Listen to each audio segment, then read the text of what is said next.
Hey, how's it going, everybody?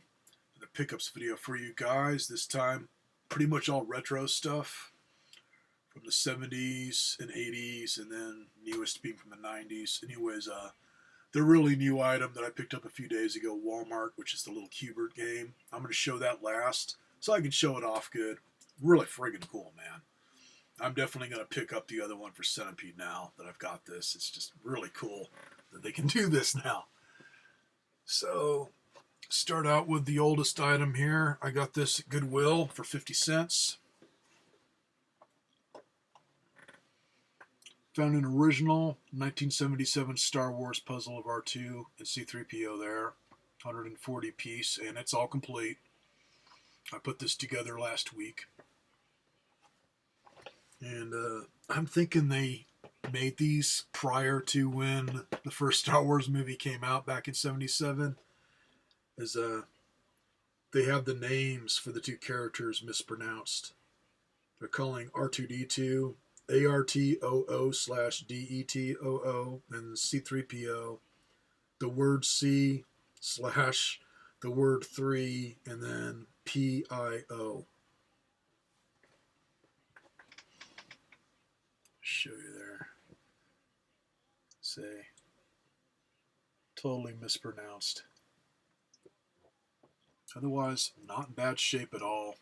It's just got a little bit of water damage here and then there, but not enough to where it ruins the picture. It's only when the light hits it right. So, pretty cool for 50 cents. Next, and I found this a couple days ago. This is from 1979, made by Mattel. It's in Mattel Electronics, same company that made the Intellivision. This is Computer Gin. And that rainbow effect there, some of it's the camera, some of it's because I got a light right there. So I'm getting just a weird reflective type look on it. But to the naked eye, I don't see any of that crap. Otherwise, not bad. Something I had to clean up, but it's not in bad shape. Just takes a 9-volt battery and turn it on here. Let's see, it says Jen and shows a card. So press deal, and then it shows a bunch of cards. I just have no clue how to play it. Never played Jen. So anyways, got this for about $1. Next thing here, and I like to collect this kind of stuff like Rubik's Cubes and whatnot. This, I didn't know if it was new made or old because it is in mint condition. It turns out it's from 1982, made by Parker Brothers, and it's called the Orb. And it does have a twisty part of it like a Rubik's Cube, but that's not how you solve it, like solving all the different squares to make a solid side or whatever. This, you have 4 rings of little beads that rotate that you have to make solid colors. As in, top would probably be blue, bottom green, and then the 2 large rings would be red and yellow. Which, after playing with this for hours yesterday, I am no way fucking near doing that. This thing is not easy. I did good to get one of the small rings solid. So it's definitely got a bit of skill on this to get it right. But I have a feeling that this thing is either really scarce or rare because I could only find 2 of them on eBay. One person's got it listed at $19.99, his starting bid, and somebody else had it for like $30 or something for a buy it now. And this person has it complete with the box. Otherwise, I thought this was new. It is just awesome condition. Anyways, like I say, each one of those rings of beads would be solid colors if it was solved. And on how you do that, see there's a cut there so you can twist the halves to where right now it's on a solid track to where everything's kind of just twisted around the ball. And one more turn makes it like this to where you got 2 tracks.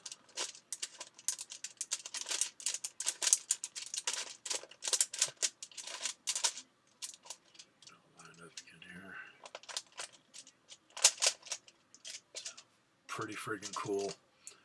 And I got this for $1 or less. Obviously, it's worth a lot more than that.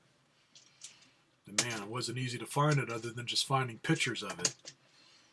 There was one person, it might have been like a pic from eBay, where they were calling it a Russian puzzle toy from Soviet Union or whatever, but nah, it's Parker Brothers. The box says Parker Brothers, so whatever. Alright. Now for something that's a little bit more newish. These things, if they're from the 80s and 90s or whatever, I've been picking them up. Some of them do turn out to have a bit of value. Anyways, this one's from 1994, made by Tiger Electronics. Little Lion King electronic game. And let's see, I think I got batteries in it.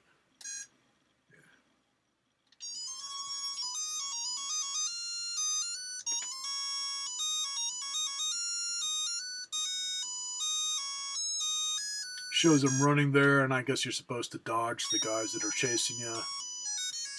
I just don't know if that's the whole game or parts of it or what. Otherwise, kind of cool. Everything seems to function good on it. Anyways, $1 or less on this.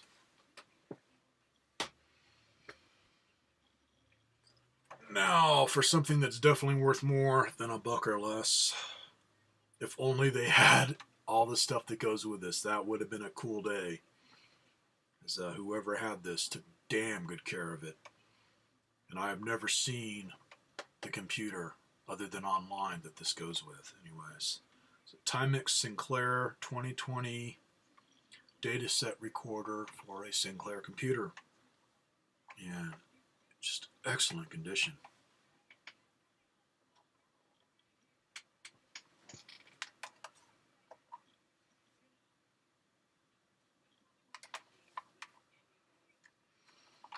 Volume knob and then a knob for a tone.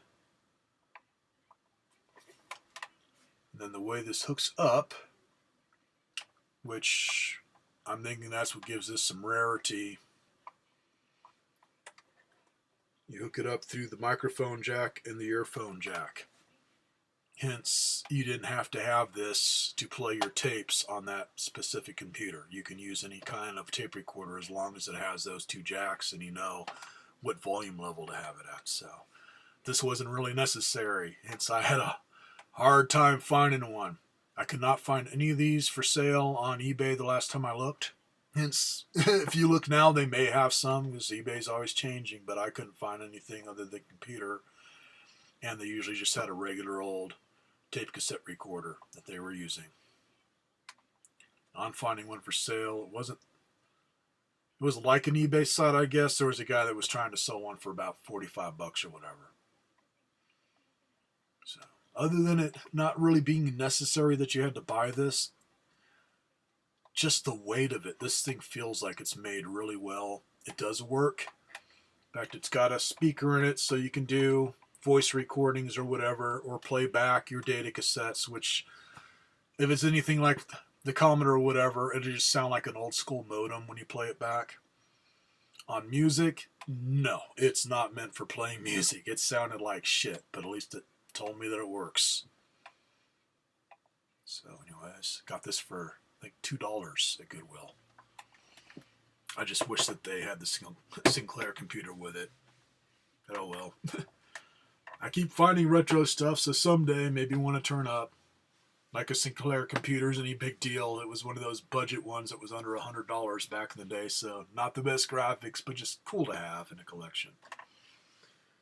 Alright, now speaking of computers, this is the one thing that I found at the swap meet, is I finally found something at my swap meet that's retro. I just wish it would have been all complete, but he gave me a good deal on it. And, this is not the original box that came with it. This is the one with my other Commodore 64 computer where the box looks like it's got water damage all over it, but the Commodore inside was mint, never used. So, box that this one came with It just had a few torn spots on it, but the face of it and everything looked really good, so I just swapped out the guts.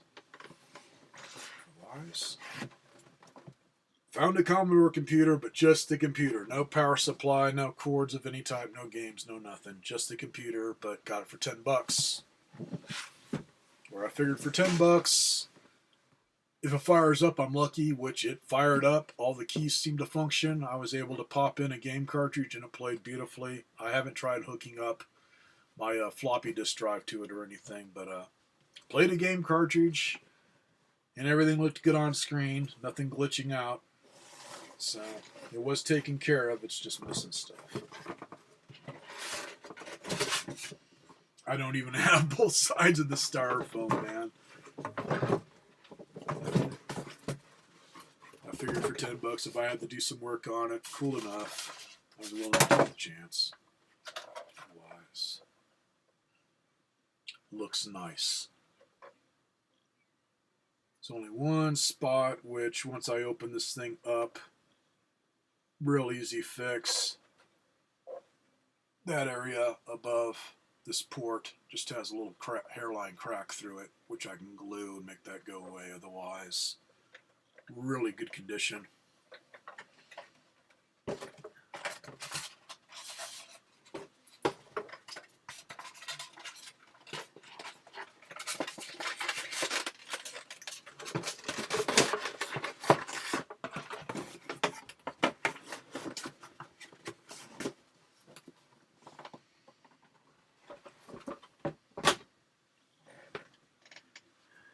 Alright, now one more thing here, and then I'll show the QBert.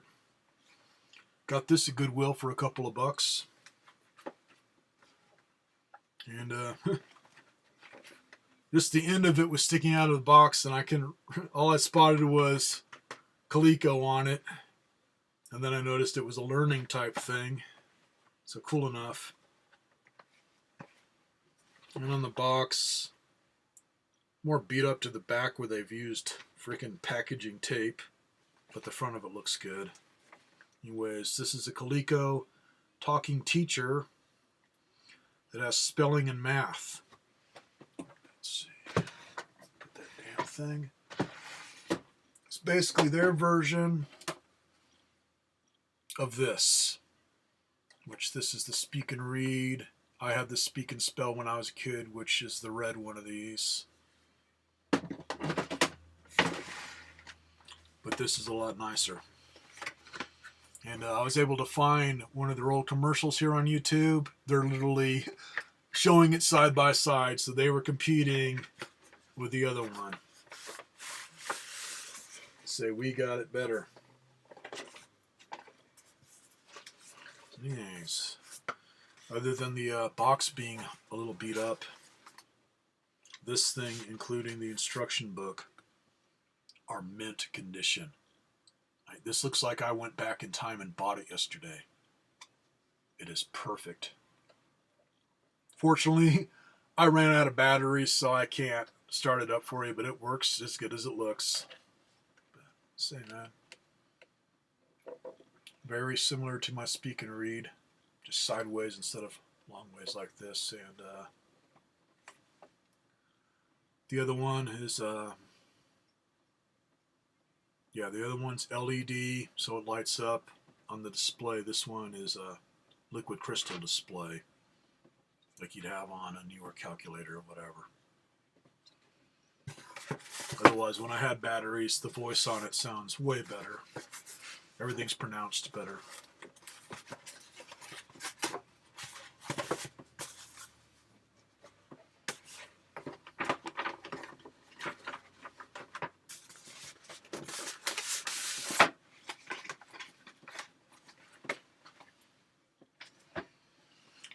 Alright, now for the QBert game. I'll show you guys the box here again. As you can see, this is number 4 of the series. They've only made 4 of them so far. And that is what it really looks like when it's turned on. It looks just like the arcade game. I don't know if it's the original arcade ROM or if they got it from Nintendo or what, but man, whatever, it's good enough. It plays just like a little miniature of the arcade game. It's too friggin' cool. Oh, and the box insert, got that little post there where it kind of sits on, and then you can see those holes in it.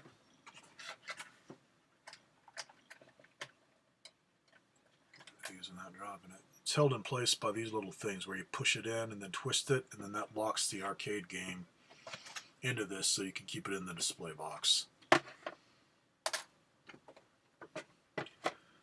Also, it's manufactured by Basic Fun, a division of the Bridge Direct, and their website is thebridgedirect.com.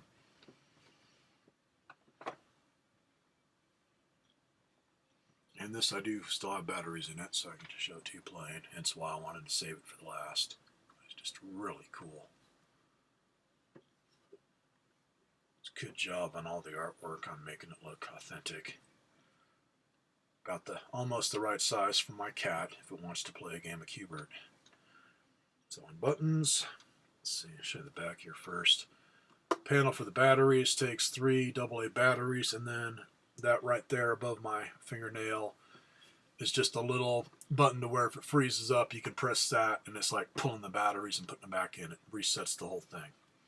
Otherwise, on-off switch, and then volume control, which on volume, low, medium, high, and mute. And then on the joystick, they did a good job for such a small joystick. As you can see, the arrows are pointing diagonal. That's how you play QBert. You go in diagonals. And they've also got little slits cut, so it's not just a round hole where you're having to fidget around to get it in the sweet spot. It goes right into it, and then your jump button. Turn her on.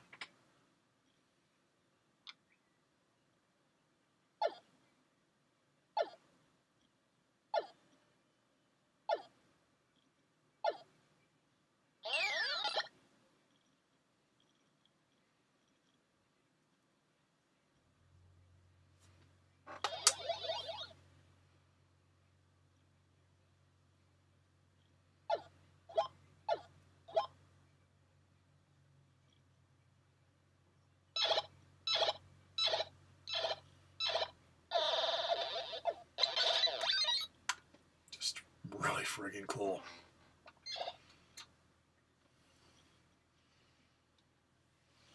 Now at my store, place I thought they'd be, because I've seen the original two that they did for Pac-Man and Space Invaders. And this is where their website's friggin' crazy. The Walmart website, I could not find this or the one for Centipede. All I can find is Pac-Man and Space Invaders. They are showing that they've knocked the price. For Pac-Man, they want $15.45. Space Invaders, $15.58. And then they're saying list price for both of them, $19.87. Hence, the list price is the same. Why isn't the sale price the same? Fucking Walmart, man, they're weird. But on the price for this, $19.87 sounds right. It was under $22 after tax, which is well worth it for this and for the Centipede. Thing on the Centipede, this is where I agree with some of the people that have also shown these. Hard to play Centipede using a little joystick. If they would have had a little miniature marble mouse, even one where you can just spin it with your fingertip, that would have been cool as all hell. Otherwise, the only other thing I noticed on Centipede, as you can see, the screen shape there is wide. For Centipede, it needs to be like that. So whatever ROM they used, it stretched it out just a little bit. This looks beautiful. It looks like it should as far as I'm concerned. And on the ROMs that they use, I don't know, man. Some people were saying maybe a Nintendo or whatever. I think I have QBert for Nintendo, so I'd have to break it out and see if it's the same graphically. Otherwise, man, who cares? It's the original freaking arcade game on a miniature arcade console like this. I mean, how cool is that? And my store where I found it, it was supposed to be with all the little electronic handheld games or plug and play stuff like that Pac-Man that's sitting on the shelf there, as my store still sells it. But obviously they ran out of room, and I found it on pure luck, man. It was on a bottom shelf to where I was probably walking right past it because I'm friggin' tall. But it was across from the Star Wars toys mixed in with all the superhero stuff. And on QBert and Centipede, they didn't have that many. They had like 3 or 4 of each. And then they had a whole bunch of Space Invaders, but no Pac-Man. So, cool enough, man. All I can say is just hunt around your store in the toy section. They may be in a different spot at your toys section thing. Okay, my pain pill's kicking in, so the brain's going bye-bye. So, like I say, man, hunt around. Treat it like Man Bear Pig, man. It's got to be somewhere. It's very elusive. Otherwise, they may have sold out on them. So, I want to make this too insane long. Catch you all later. And if I decide to pick up the Centipede one, I'll just show that separate in a video. Or if I find more stuff at Goodwill, I'll just do another pickups video with more stuff. Hopefully more stuff, as I keep hitting it up at that place. I keep finding retro stuff there, so they're doing good by me. Catch y'all later.